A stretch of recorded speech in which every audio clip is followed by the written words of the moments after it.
But that's not our subject. Our subject is that Israel is a state which represents the Jewish religion. And we ask the rabbis, is this the law of war? Is this the ethics of war in Judaism? That you can commit an act of war and conceal your identity like a thief in the dark? Is this character? Is this integrity? If others were to follow this example of Israel tomorrow, and Israel is attacked, would you not complain? Huh? Are you setting a precedent that tomorrow you might regret? This is my message to the rabbis of the Jewish religion. Number two, Israel attacked a diplomatic mission. For thousands of years, nations in the world have interacted with each other with diplomatic missions. And the diplomatic mission was always held sacrosanct because the state was responsible for that mission. And if you attack that mission, you are attacking the state. So diplomatic missions were always inviolable. And what has Israel done by attacking the Iranian consular mission in Damascus? What Israel has done is to set a stinking, a nasty precedent. It stinks, it's nasty, it's revolting what Israel has done. And if you do not condemn it, tomorrow you'll regret having not condemned it. If you do not condemn what Israel has done, tomorrow you'll regret not having done it. Because in the Quran Allah has said, بَعْدَ أَعُوذُ بِاللَّهِ مِنَ الشَّيْطَانِ الرَّجِيمِ. He said, جَزَاءُ السَّيِّئَةِ سَيِّئَةٌ مِثْلُهَا. That the punishment of an evil deed is a punishment commensurate with the deed. And this universe is a moral order. So no matter how small the act of injustice or oppression that you have committed, you're going to get the punishment for it. You just have to wait for it. And so it's time for the rabbis of Judaism to raise their voices. Yes, when you raise your voice, your lives will be in danger. But that's the function of a scholar. That's the function of scholars. The Prophet ﷺ said that the greatest jihad is to speak the truth in the face of a tyrant. And those who rule the world today are tyrants. When they commit an act of terrorism and you provide the evidence to expose them, they kill you. That's what they do, they kill you. There are numerous examples of that. But a scholar should say, I'm not afraid to die. I'm going to proclaim the truth regardless of consequences. If you can't do that, you're not a scholar. Not at all. You're just a little boy, a schoolboy. A scholar is one who will proclaim the truth regardless of consequences.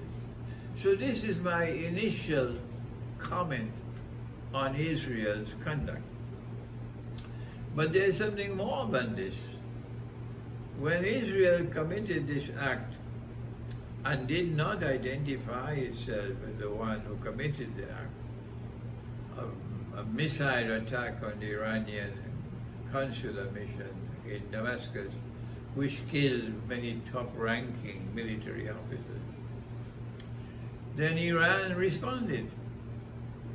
But the Iranian response was quite different. Iran did not respond like a thief in the dark. No. Number two, Iran's response was one that was embellished with courage and dignity. That's right. Because Iran responded in the bright light of the day, not in the darkness of the night. Meaning, in public. Iran said, we will respond to what you did. So the whole world was waiting. Everybody knew that Iran would respond. And when Iran responded, Iran said, yes, we sent it. Iran did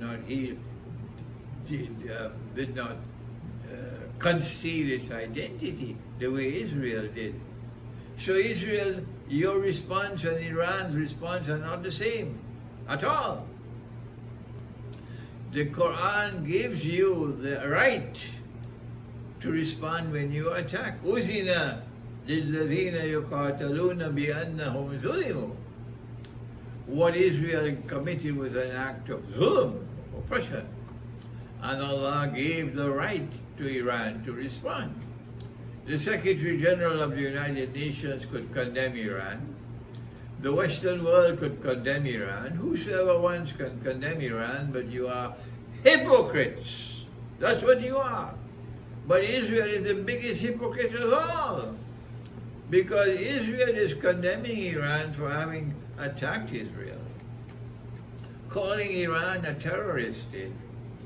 But Israel does not accept that Iran has the right to respond to an act of war. Number two, Iran has demonstrated to the world that Iran now has military technology that is fantastic. The Iranian drones, the Iranian missiles, the Iranian ballistic missiles, which were flown from Iran thousands of kilometers to Israel, and they landed in Israel. Many of them were shot down in the sky because Iran told them in advance, we're sending these missiles. Yes, Iran said it in advance. And Britain and the United States, as Israel puppy dogs, were there to shoot down as many of the missiles as they could shoot down, and the drones. But what Iran has done spectacularly so is to show the world that it's now advanced in military technology to an extent that is to be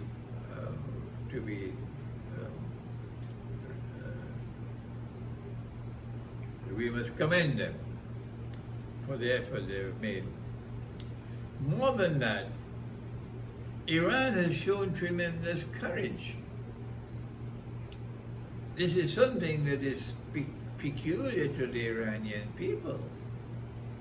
They have shown tremendous courage in the manner in which they responded to what Israel did.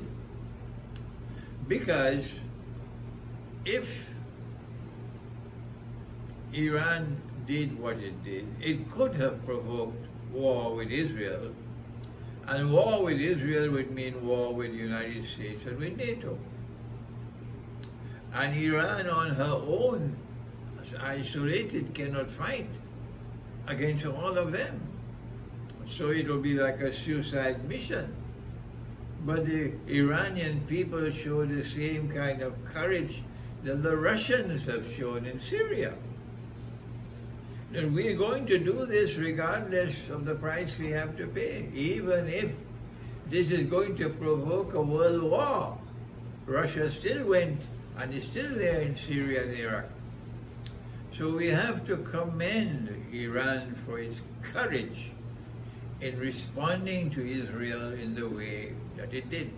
But more than that, since the birth of the State of Israel in 1948 to this day, Israel has never been attacked in the manner in which it was attacked by Iran a few days ago. No Muslim country, none, today at this time have the courage to do what Israel did, what Iran did. Pakistan, forget it. The generals who are puppy dogs, Yankee puppy dogs, who support Turkey to be able to enter NATO through the back door.